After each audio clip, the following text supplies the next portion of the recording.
अस्सलाम वालेकुम, मैं हूं हस्साम रहमान।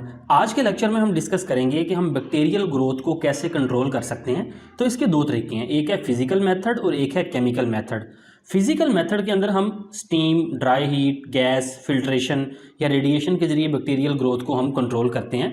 तो इसमें एक स्टेरिलाइजेशन प्रोसेस आ जाता है। स्टेरिलाइजेशन कहते हैं process in which physical agents are use to control the microorganism. यानी फिजिकल एजेंट्स, जो चीज़ें आपको नज़र आती हैं फिजिकल एजेंट्स के अंदर, यही स्टीम, ड्राई हीट वगैरह आ जाती हैं, तो is known as sterilisation process.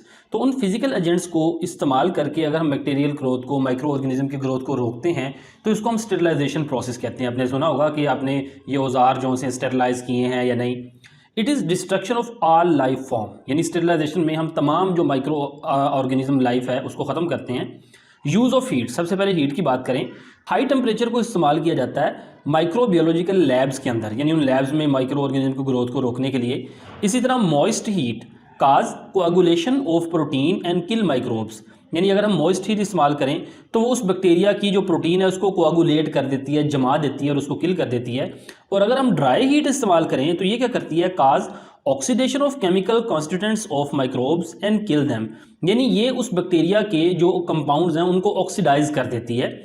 फिर इलेक्ट्रोमैग्नेटिक रेडिएशन की बात करें तो जो 300 नैनोमीटर से बिलो इलेक्ट्रोमैग्नेटिक रेडिएशन है ना, वो इफेक्टिव है माइक्रोब्स को किल करने के लिए, मारने के लिए। इसी तरह गैमा रेज भी इस्तेमाल की जाती हैं स्टेरिलाइजेशन प्रोसेस के लिए। फिर एक तरीका है membrane filtration.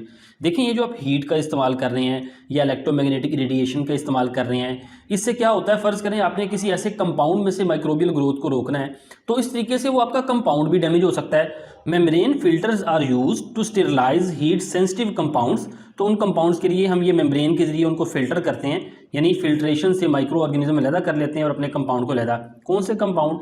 Like antibiotics, Siraj and hormones वगैरह। सिराज कहते हैं ब्लड प्लाज्मा, यानी ब्लड सेल्स को निकाल के बाकी जो फ्लूइड बचता है ब्लड के अंदर उसको हम सिराज कहते हैं।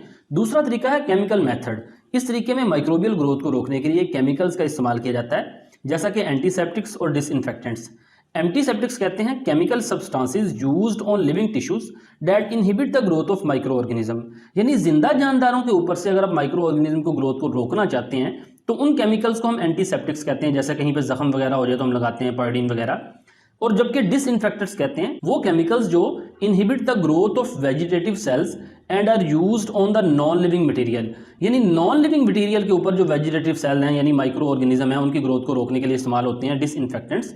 डिसइंफेक्टेंट्स की मिसालों की बात करें तो ये ऑक्सीडाइजिंग या रिड्यूसिंग एजेंट्स होते हैं, जैसा कि halogen, phenol, hydrogen peroxide, potassium permanganate, alcohol और फॉर्मेल्डिहाइड, ये डिसइंफेक्टेंट्स की मिसालें हैं। फिर कीमोथेराप्यूटिक एजेंट्स एंड एंटीबायोटिक्स। देखिए, कीमो से मुराद है केमिकल और थेरापी कहते हैं इलाज को।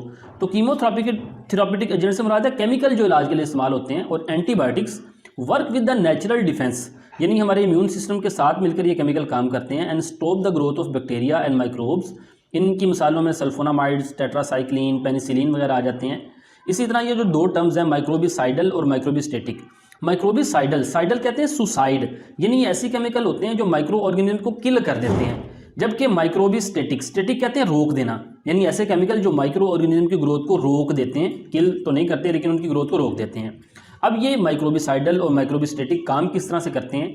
ये माइक्रो ऑर्गेनिज्म की सेल वॉल को डैमेज कर सकते हैं या सेल मेम्ब्रेन को, उनके एंजाइम्स को या न्यूक्लिक एसिड यानी डीएनए और आरएनए वगैरह को डैमेज करके उनकी ग्रोथ को रोकते हैं या उनको किल करते हैं। तो ये था सिंपल सा टॉपिक, उम्मीद है आपको समझ आई होगी। फीडबैक